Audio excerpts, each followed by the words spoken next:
Hello, this is Tia and welcome to another video. Today we're doing, we're doing one or two chapters of Hermitcraft Genesis. We are at the perspective of Skizz, and, yeah. And this is probably, we're just gonna see how it goes. Yeah.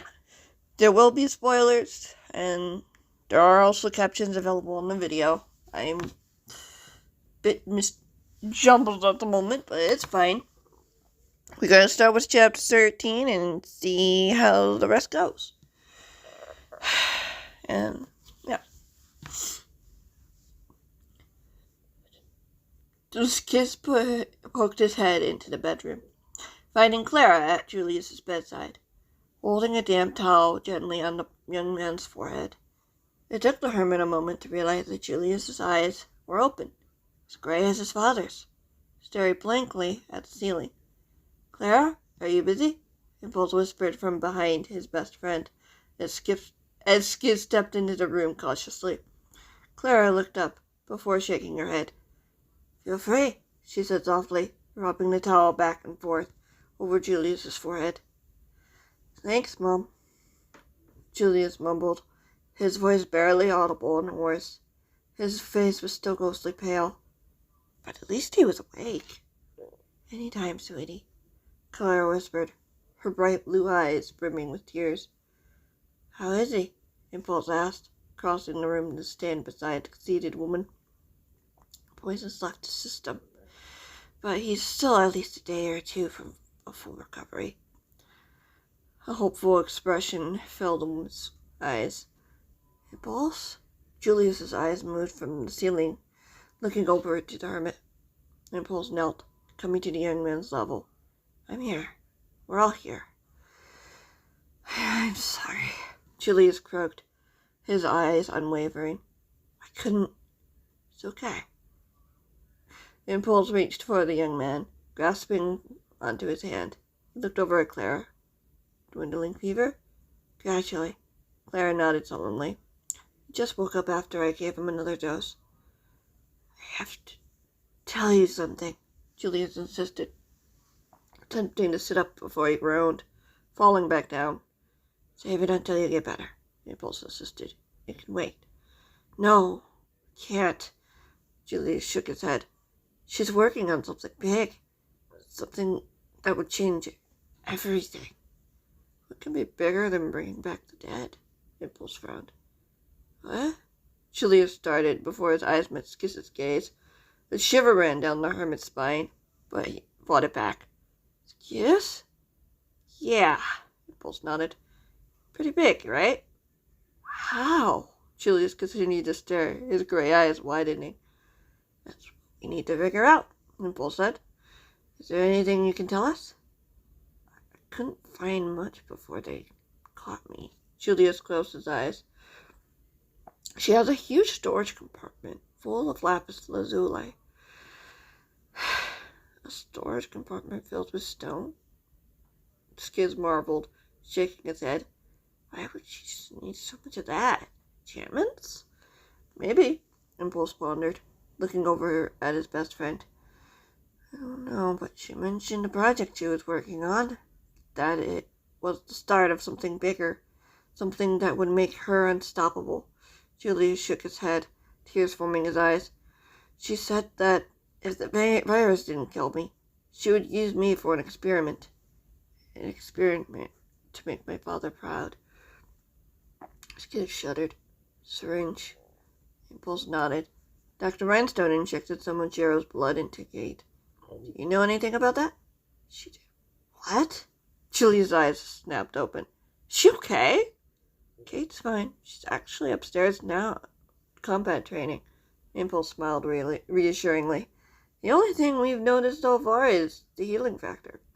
Julius trembled. "It was meant for me, wasn't it?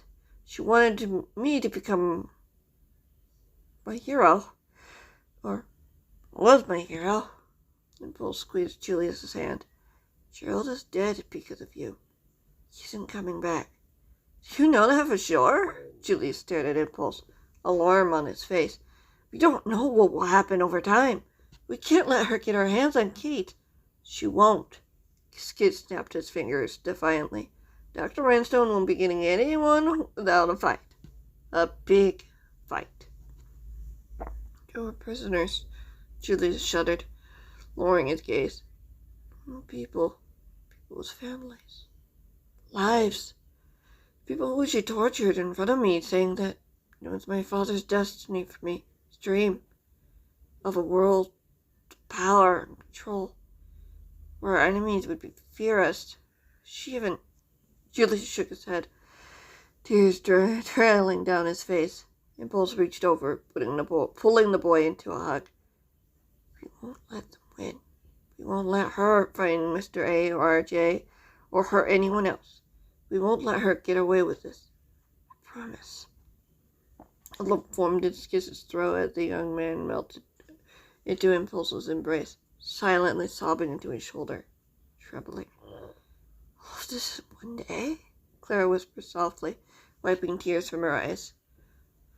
She killed them all, Julia said softly. She wanted me to pay for my treachery, accused me of betraying my father. I don't care about him. I don't want to hurt people anymore. I know, Impulse assured him. You made the right choice, Julius. Believe that. No one has to get hurt anymore. More people will get hurt, Julius mumbled. Skizz shuddered again. Moved to a different location after that, I think. So you weren't right under our noses the entire time, Impulse smiled, pulling away from the boy. Can't tell for certain, Julius muttered, shaking his head.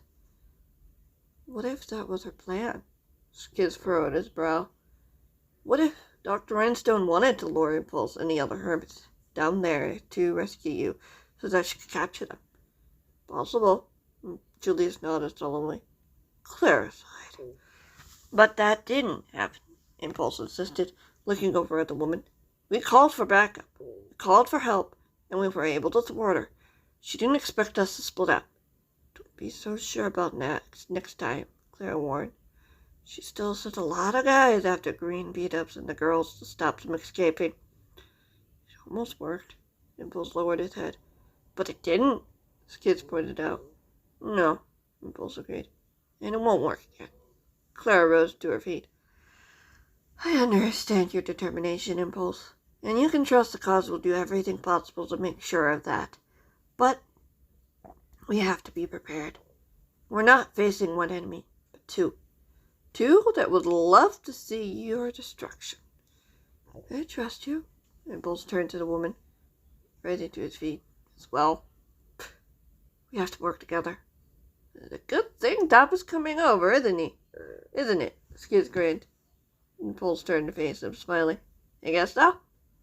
Is there anything I can do? Julius began.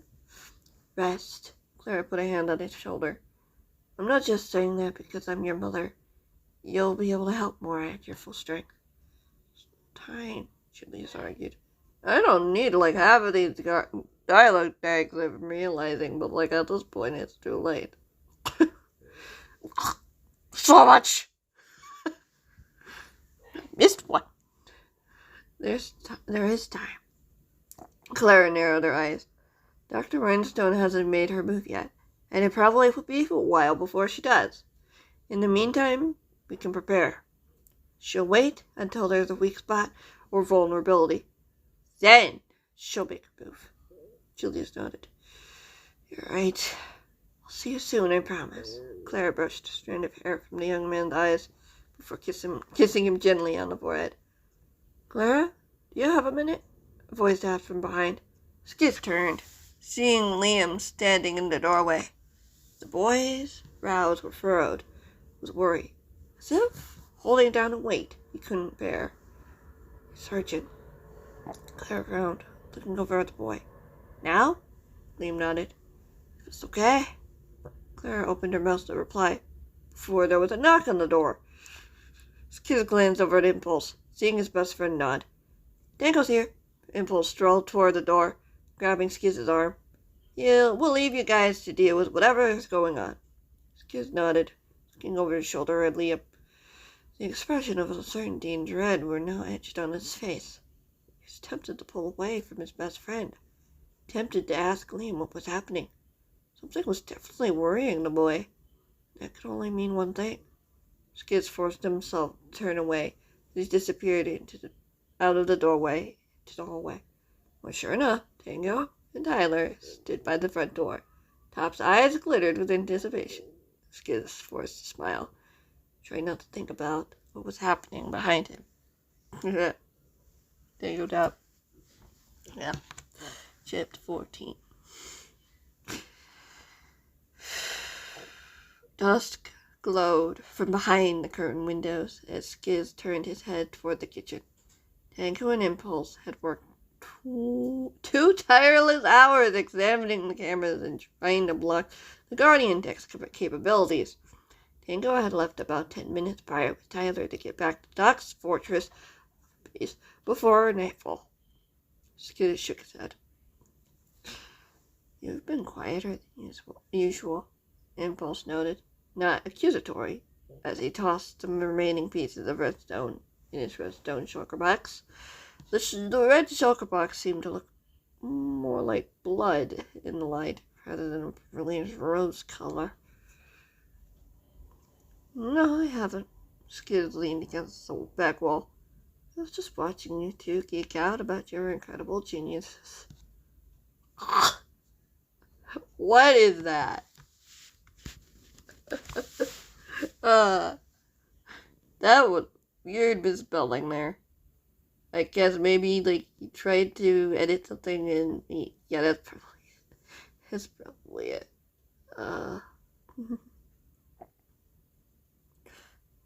Genius. There we go. Right. Impulse glanced up at him. You definitely didn't seem distracted at all when I asked you a question. Everything is fine, Skizz shrugged. It's just a lot on my mind. Like what? Impulse raised an eyebrow. Liam? Skizz stared at his best friend before lowering his head, glaring at his feet, bowing his head. Sorry. He hasn't been able to reach his brother, or Stampy. Oh.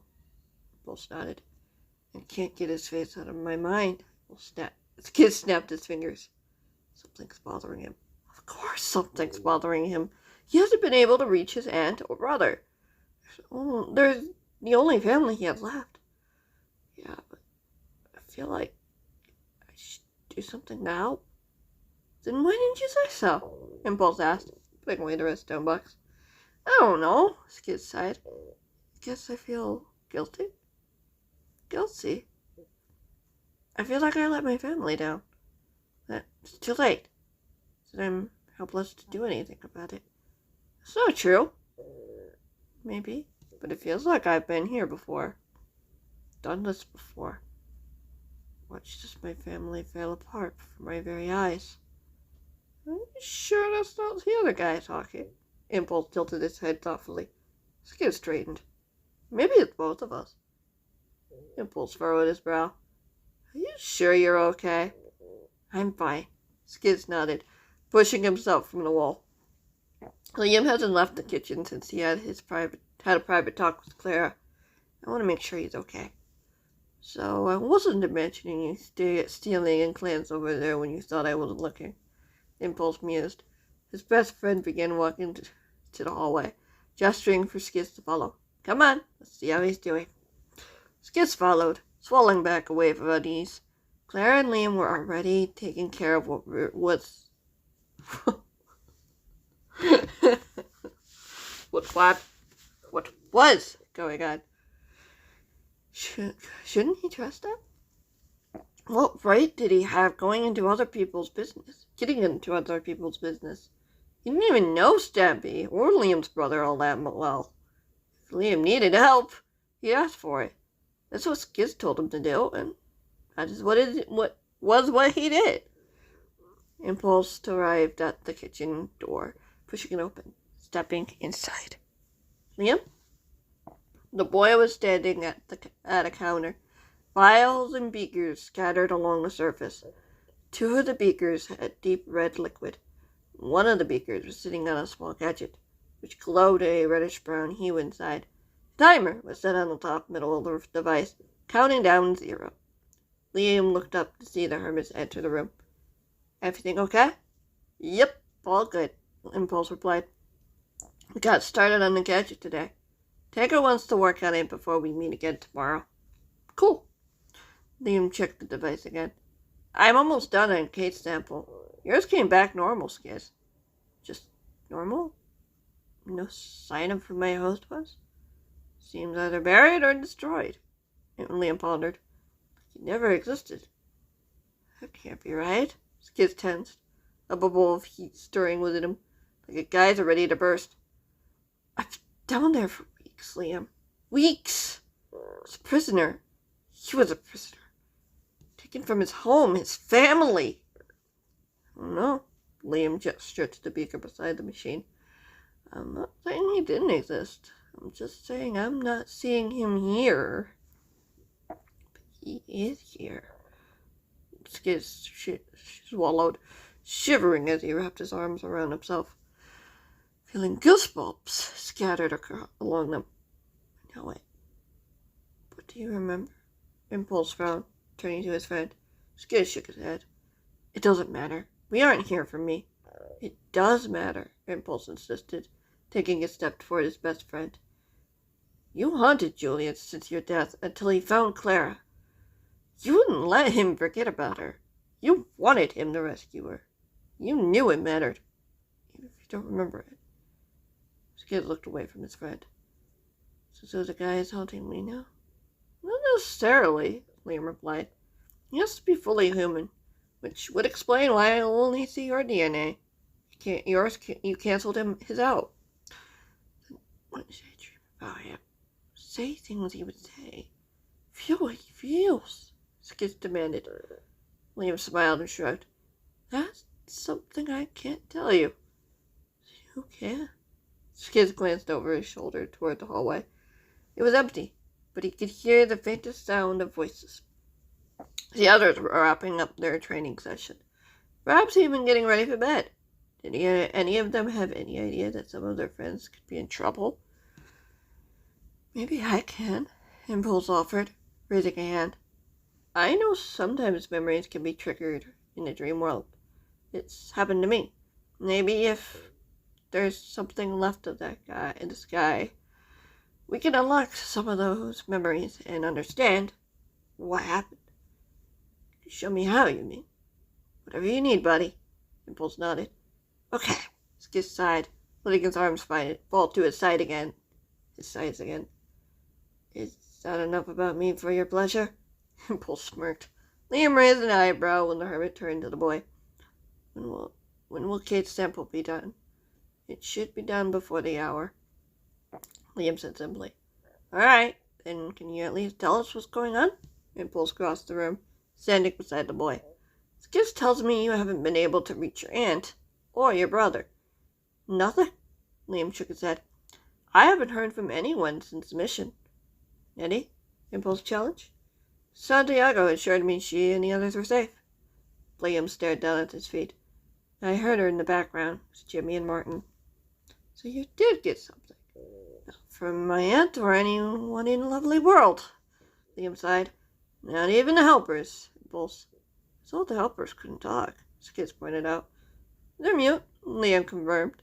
But if they saw my signal, they would have told Stampy or Sam. Every time I try to reach my aunt or anyone from Lovely World since yesterday, it keeps getting blocked. Blocked. Impulse's eyebrows raised in alarm. Excuse me. Blocked, Liam repeated, pulling out his communicator. Jem and Pearl weren't able to call Stampy before the attack, but I'm fairly certain they would have experienced the same. Let me try mine. Impulse pulled out his communicator, fiddling with it for a moment. Light blinked as the hermit frowned. You're right. Blocked too. Weird. Liam sighed, putting his communicator on the countertop. I just don't get it. 4 days ago, we were able to talk to Stampy to arrange to stay at his base to help find Scar. And now, silence.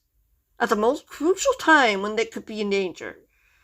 A thoughtful expression appeared on Impulse's face as Skizz walked closer to the two of them. His eyebrows were pressed together in concentration as he played with the communicator.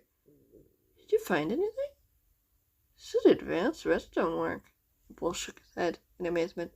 Someone's gotten into the system and made it so these specific coordinates wouldn't be able to receive calls.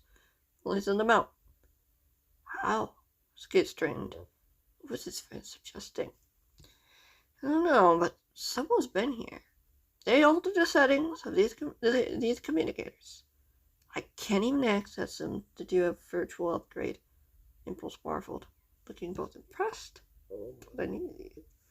Liam looked over his shoulder. The only ones I know who are good at redstone like that is Polly or Viva. This can't be Polly's, Liam. Impulse shook his head. I don't recognize the redstone signature here. How can you tell? Skizz walked over to his friend's other side, peeking over to see what he was looking for. There were piles upon piles of files, each filled with codes and coordinates in numerous worlds. Polly added a feature that she and the other helpers could signal for help if they needed it. Impulse opened one of the files, gesturing to the lines of code. I took what she did and built on it, that I only needed to press one button, like my first version of this little thing. And the other one? Skizz pressed. Impulse exited the file and opened another. Lines upon lines of numbers, letters, and symbols filled the screen. Skizz's eyes widened in disbelief. This is more complex, similar to what Doc is able to do. But this isn't Doc's work. This user is able to change the settings of the device, bypassing my security features, and do it without locking all of our devices. It has to be Vivaton, right? Liam asked. Well, someone we don't know about, Impulse pointed out. People have been able to replicate my gadgets before. It surprised me if one of them had something to do with it. Copying redstone design is nothing compared to knowing how it works. Impulse frowned. It's true! Viva worked tirelessly to master the art of redstone. At least that's what I've heard. She's the redstone genius of the world, like Doc is to yours. So, you're saying she did this? Skizz pointed to the gadget. I'm saying she could have done it. Liam swallowed, color draining from his face. You think the target is behind this? Oh no. Impulse shook his head. Why would he want to mess with the communicators? To stop help from coming. Liam glanced over to the window. So he could take over the world. Maybe he didn't do it alone. Maybe that's why those men were there when Jim and Pearl went to the safety closet. They knew there would be nothing to find. You don't know that, Impulse said firmly, putting a hand on the boy's shoulder. The important thing is that you've told Clara, and she's taking care of it. But can we be sure if anyone would want to help my brother? My aunt? Stampy? Liam insisted. Day by day, more people are believing in Gerald's lie. Believing Stampy is a traitor despite the facts. Despite his own testimony in the book. Wait, Stampy has a book? Skizz gasped. Well, all three of us take ownership of it. Liam blushed. But yes. We would help you in a heartbeat. Impulse knelt to the boy's level, meeting his eyes. I don't make a promise I don't mean. I told Stampy if he needed help, we'd be there. That still stands. Liam nodded. We have to check.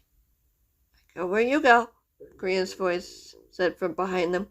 Skizz jumped, looking over his shoulder to see Korean, Scar, beat-up Gem, and Pearl spying from outside the hallway.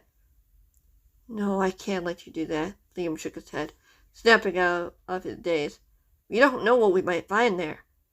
Could even be a trap, Skizz said, glancing over at Impulse, like Rhinestone did with Julius, knowing we'd have to go after him. I don't care, Korean said simply. That's Nettie's brother you're talking about. I'm going. Me too. Scar lifted his chin defiantly, patting one of the hidden compartments on one of the armrests of his wheelchair. Stabby and Sam were there when I needed them. It's only right. Liam shook his head, tears filling the boy's eyes as Impulse squeezed his shoulders. Are you sure? If anyone can figure out what's going on, it's probably your friends right here. Clara appeared behind the hermits, with Kate standing beside her. Although it's smart not to bring all of you along to the rescue mission. But Jem turned to the woman. Your safety is my priority, Clara said softly, her bright blue eyes gleaming with pleasure. I can't stop you from going, but at least try to be smart about this. If you send an army through that portal, you might risk more harm to any prisoners they do have. If you do go, it has to be subtle, but also make sense. Be one call away if you need backup. I go wherever Dippletop goes, Skizz said simply. I had to think it over, won't hurt, will it? Clara raised an eyebrow. She looked over at Liam. I have no way of knowing, Liam admitted. The attack happened not long after we left. It's only been about 2 or 3 days. Those guys could have done anything to them by then. Could ask Nettie if she felt anything, Graham pointed out. She would have told me as soon as I called Santiago, Liam said blandly. Things seem fine there. Then maybe it's okay, Grace said hopefully. Maybe. Liam lowered his eyes to the floor. But I doubt I'll be able to sleep well knowing my brother and friends are in danger. And your aunt, too, possibly, Impulse replied. Liam groaned, nodding his head. Yeah, it's been a long week. Try to get some rest, Clara urged. Come up with a plan of action in the morning. Remember, try to keep your group small, but not too small. You don't know the quantity of the threat we have. I'll try, Liam agreed. Skizz nodded, seeing a new air of confidence in the boy's expression. There was hope. I think I want to stop here. Mainly because I know that the next few chapters might be one some of you might not like. Especially with the reason. Finale! A lovely world! Yeah, I may or may not have gone there. But there's good reason. I would only have done it if there was good reason for the story. And obviously it makes sense with the story that I'm telling. So I'm like, alright, just gonna do it. So you have to deal with that next week. We've got 4 chapters left of this perspective, and we can go on to book 3. Wow. But yeah, I guess you guys will tune in next week. Thank you guys so much for watching. And yeah, I'm going to end it here and leave it at that. Goodbye.